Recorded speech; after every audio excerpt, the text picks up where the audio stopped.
Hey there, my 5 faithful listeners and anyone who randomly stumbled upon this episode. My name is Lydia, and this is the Lydiatodd pod. It's probably not a good idea to start a podcast because your last name rhymes with pod.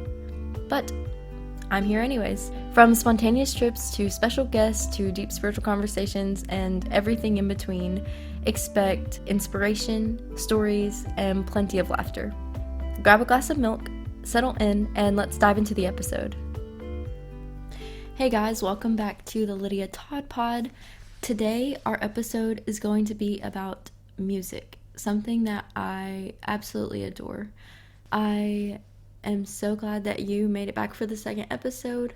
So, if you have ever spent much time with me, then you have probably talked something about music with me.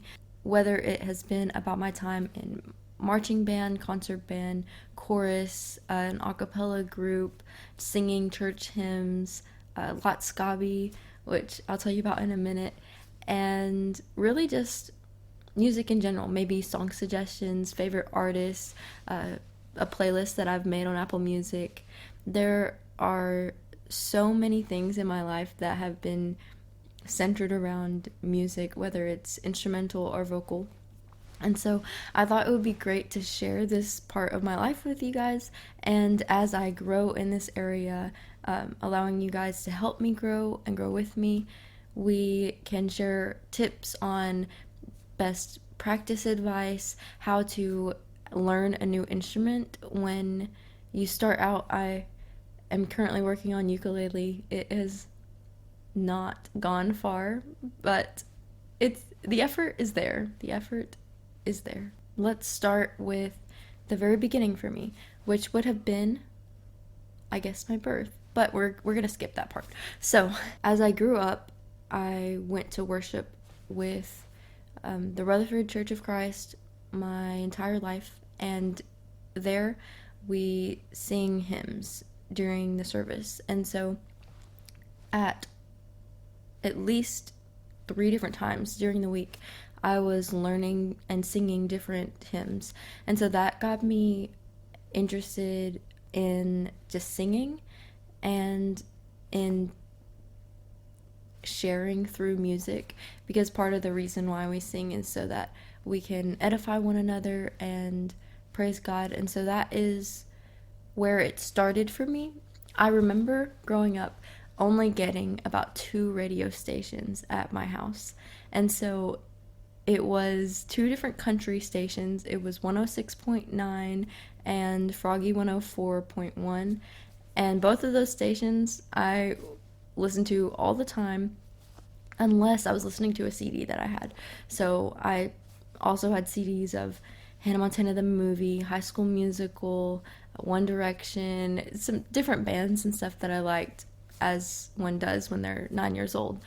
So up until probably 2013, 2014, that was all I listened to. Country music, Disney. And so I know a ton of country music. But then when I got into middle school, high school, another radio station started coming to my house. And I'm trying to remember the number that it is. It was 101.4 or something like that, but it was a pop station, and so that was when I started listening to more pop music. It was right around the time that One Direction came out, so I remember listening to That's What Makes You Beautiful on the radio, and I was like, oh, this is so good. I can listen to something other than country music, which, don't get me wrong, I do like a lot of country songs, but that was also a time period where country majorly transitioned to country pop, and I was like, if I'm gonna listen to country pop, I might as well just go all the way to pop, because I feel like the differentiation in country and pop was what I enjoyed about country music growing up. So I started listening to pop music 2014-ish, and then my mom also got a Sirius FM radio subscription, and so we got to listen to Radio Disney, where they played only the newest pop hits, but all clean versions. So I got to start learning a ton of popular music that all my friends were listening to, and that was super fun to be in the know because all of my previous music knowledge came from church, the country radio, or Disney Channel, so I wasn't really getting much of what all my friends were listening to until then. And then I got Apple Music in 2021, and so since then I've been able to listen to whatever I want, whenever I want, which is so nice because then anytime I hear a new song or my friend sends me a suggestion, I can just add it to my library, which is well over, I'm gonna have to check later, but I would guess that there's at least 10,000 songs in my library minimum. So that is my story as of just general listening to music, but I also have a lot of past and interest in instruments. So whenever I was in second grade, maybe, we'll go with that, second or third grade, I started taking piano lessons, and it was a really great time. And by really great time, I mean I did not want to practice or do it, but I enjoyed the music. I just was not feeling it. Whenever I got the right hand down, I got the left hand down, but putting them together, it was just a struggle. And I'm sure I could have overcame that, but I had no desire to do so. And so then you get to 5th grade in the public school system in Tennessee, and you start playing the recorder for a year.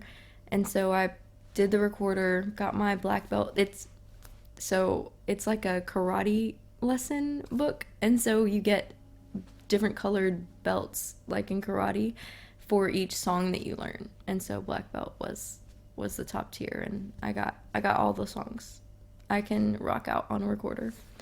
But after the recorder, you get into 6th grade and you can start joining the middle school band, and I tried out a bunch of different instruments. I kind of wanted to play French horn, but one of my best friends, Mallory, was on saxophone, and she convinced me. She was like, if you can play it, you should. And I'm really glad I listened to her. And so Mallory, Caitlin, and I all played saxophone throughout middle school, high school. It was so much fun. I started on alto saxophone, and then in high school, I thought tenor sax was so cool. So I got a tenor saxophone, started playing it for concert band and jazz band and wind ensemble. I had a couple solos on a soprano sax in my senior year of high school, but my main instruments were alto and tenor saxophone. And marching band was so much fun. It was practically my whole life for 4 years, and we had 2 winning shows from state that will also motivate one to love the activity. I almost called it a sport. Honestly, marching band felt like a sport. I was also playing varsity soccer at the time, and comparably, I did around the same amount of exercise in practices for both. It definitely took a lot of energy and effort, and we were running and jogging and marching and doing all of these things that, I don't know, my step count and amount of sweat was pretty similar between the two. So that is my background in instrumentation. I also have a trumpet that was my mom's. I have not learned to play it yet, except for maybe like 5 notes. I haven't really gone into the trumpet world. And I have a guitar that is my dad's. I've played a little on it, but very minimum. Again, my only top tier instrument is saxophone, and then behind that, I would say I can still play most chords, and I can read just single lines on piano, and I'm learning ukulele right now. It is not going so well because I don't put in practice time, which is something we will talk about later on in one of the music episodes. So let's transition to singing. I sang in church growing up my whole life, and when I got to middle school, there was the attempt to start a middle school choir at our school, and I talked to Miss Denise, our music teacher, about it. We finally got it going, kind of. We had one singular Christmas concert, and it kind of fizzled out after that. In high school, oh, actually, back up. I was in a musical when I was in 8th grade with my high school. Also, high school is when I was 15 to 19, or 15 to 18. For anyone who is not from the US, that it's like the oldest age group in elementary or secondary school. So I was in a musical. I was in Aladdin Jr. when I was in 8th grade, just as one of the cast members. That was super, super fun. I got to sing and act or enjoy being around a big group of people. Then in high school, I joined an after-school choir called the Glee Club, and we had 2 or 3 performances. It was very low commitment because all of us were already in band or softball or some other extracurricular, and so it was hard to have a bunch of performances and stuff with that. And they already had an in-school, like during a class, chorus, and that one had a ton more performances, but I couldn't do that because at our school you had to pick your 4th block, and most of the extracurriculars, art classes and stuff, were offered in the 4th block, and so I did band for the 4th block every single semester of high school, concert band, marching band, and so I did not do the chorus class, but we had lots of fun, and that was all different performances that I participated in. Whenever I got to uni, to Friedhartman University, I joined the chorale there, and chorale has been such a blessing to my life. We were a group of, I'm trying to think of how many people were in it freshman year, maybe 80, give or take, and it was so much fun. COVID kind of canceled part of chorale for a semester, but we still met and practiced. We wore these masks that looked like duck beaks. I'm envisioning like cartoon Donald Duck. So we had these beak masks on so that we could sing, and that was horrendous, but it was worth it because we got to still sing together. We sang a lot of secular songs like Circle of Life or the William Tell Overture and What a Wonderful World.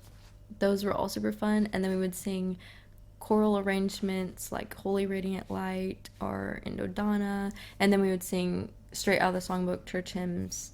So all of that was super fun. Whenever I was a sophomore, I met this guy named Thomas Yukich, and he was sitting next to me in a singing that we had out in the middle of the common area at our university, and I was like, bro, you are really good bass. And I talked to my friend Kayla Hunter, who is a singer as well. She was in chorale with me at the beginning and was an alto, and so I was like, have you heard this guy sing? And she was like, yeah, he sat next to me in worship the other day, and bro is a bass full on.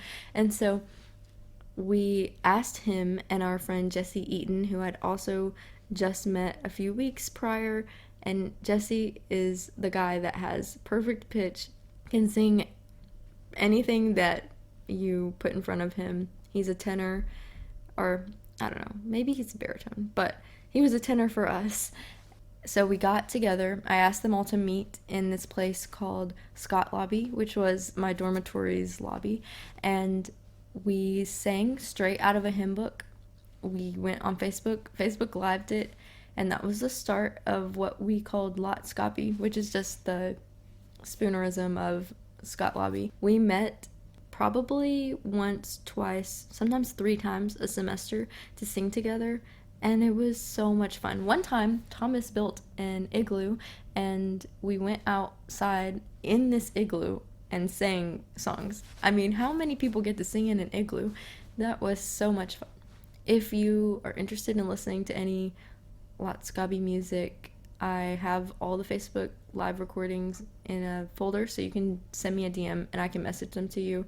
It was just super fun to get to encourage people through social media and singing and just being with my friends.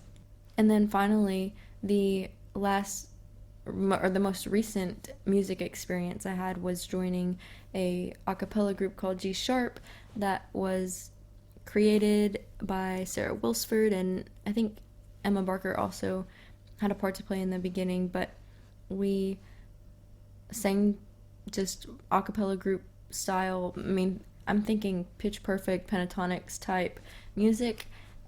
We went and performed once with a huge ladies conference. That was super fun to just be able to use my voice to encourage people at such a large scale.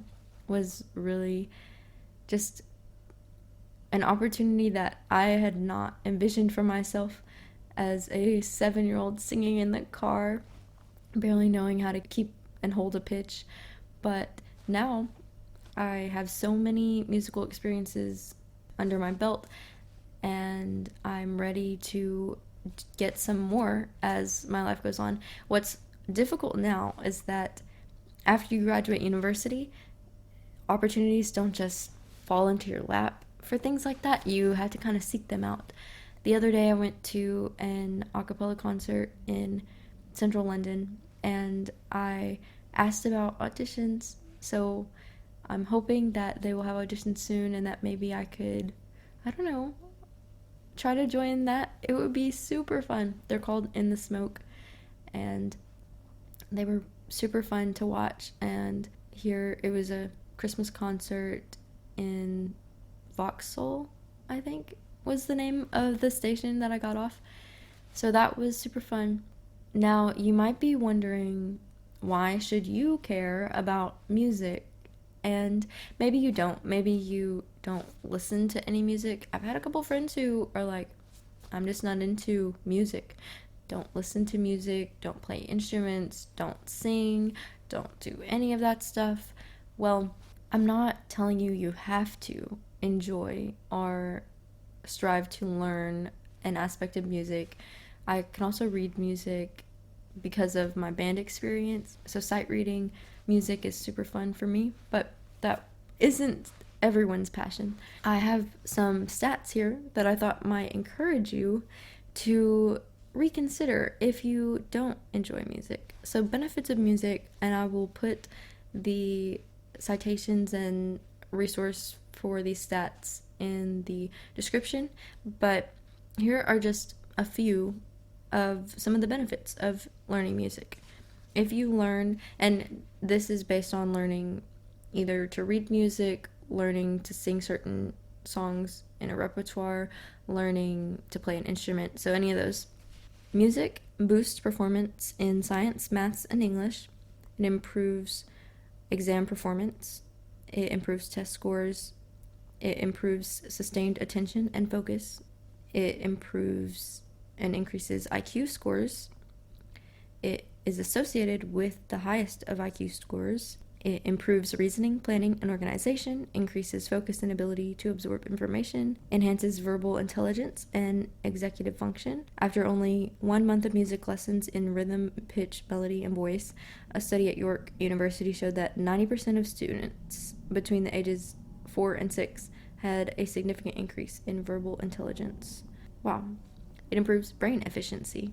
It supports cognitive development. It improves the ability to focus. I guess I need to learn some more music because I get distracted all the time. It enhances spatial reasoning associated with better grades across all subjects. Improves reading skills. It invokes a high state of concentration. It can improve short-term information retention. Improves perceptual motor skills. It improves the gait of stroke patients. So I have seen a lot of studies in my psychology research in undergrad about how music is associated with a lesser chance of developing things, or a delayed development of things like Alzheimer's. That is a huge benefit.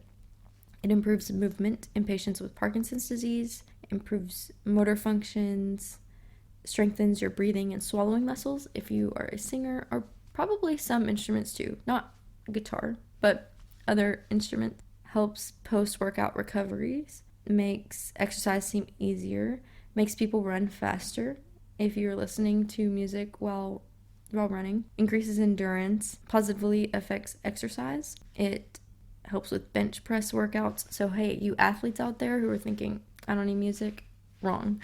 Makes running seem easier for runners, helps with breathing, improves brain circulation, improves mental functioning in the elderly. I've seen studies on this too, where you can have a home with the elderly and they will be listening to a song from their childhood and immediately start moving, dancing, singing when they had been not responsive before. Music, it uses a different part of your brain, makes those connections that is going to be recalled and using a different part of your brain than would any other memory. It helps with stroke recovery. It protects against dementia and cognitive impairment. It stimulates, protects the brain, helps in stroke rehabilitation, improves neural connectivity, alleviates mental fatigue. It increases antibody production, so it makes you healthier, strengthens the immune system, enhances quality of life at school, improves quality of life in older people, improves well-being in terminally ill patients, increases happiness, makes people perceive others as happier. It improves symptoms of depression, improves your mood while you're driving, improves mood of children with cancer, improves happiness in late adolescence, helps with seasonal affective disorder, reverses the effects of stress at a DNA level, reduces pre-surgery anxiety, improves sleep quality and duration in older adults, improves creativity, quality of work, accuracy and efficiency, makes time feel like it's moving faster, is effective in relieving pain, helps develop empathy, helps with loneliness and self-esteem. All in all, I mean, there are over 100 different stats here with multiple studies to back them up. So if you have not already thought about all of the benefits of music, there you go. There are just a few of them. You should consider learning or at least listening, being around some sort of music during your day-to-day life. Music is a different language to us and it helps us communicate better, I would say. Like, there are things that if I heard someone say it to me, maybe I wouldn't listen, but if I heard it in a really good song, maybe I would stop and ponder. These are just some reasons of why I am so a music enthusiast, and I hope that you will also be a music enthusiast with me and we can learn things together. I am planning on future episodes being about learning instruments, learning how to sing, different trials that I've had with practice schedules. Maybe I'll throw an episode out with a playlist or different music to listen to for different events in your life or scenarios, maybe some music reviews. We will see what comes in the music realm of this podcast. But I am super excited to do this part of the journey with you together. If you have any suggestions or questions or just maybe some music you want to throw out for the world to hear, then send me a DM and maybe we can get it on the podcast. Thanks for listening to this music episode. I hope you enjoyed it and I hope that you are excited for the rest of this journey. I will close every music episode with at least one song suggestion, and so this one, drum roll. Drum rolls are way more dramatic when there's more than one person there. Okay, I might not do a drum roll anymore, but the song is Down to the Sea by Jodie Benson. It is from The Little Mermaid 2, and it is actually such a vibe, so go check it out if you haven't already. If you do and you don't like it, don't at me because it's a good song. So, I will talk to you guys later. See you next week. As we wrap up this episode of the Lydia Todd Pod, I want to express my heartfelt gratitude for you spending time with me. This really challenges my belief that I only have 5 consistent listeners. If you have any thoughts, topics, or questions you'd like me to explore further on future episodes, please reach out on one of my socials. I hope that our conversations have brought you inspiration and joy. If you have friends or family who might be interested in our conversations, don't hesitate to share the podcast with them.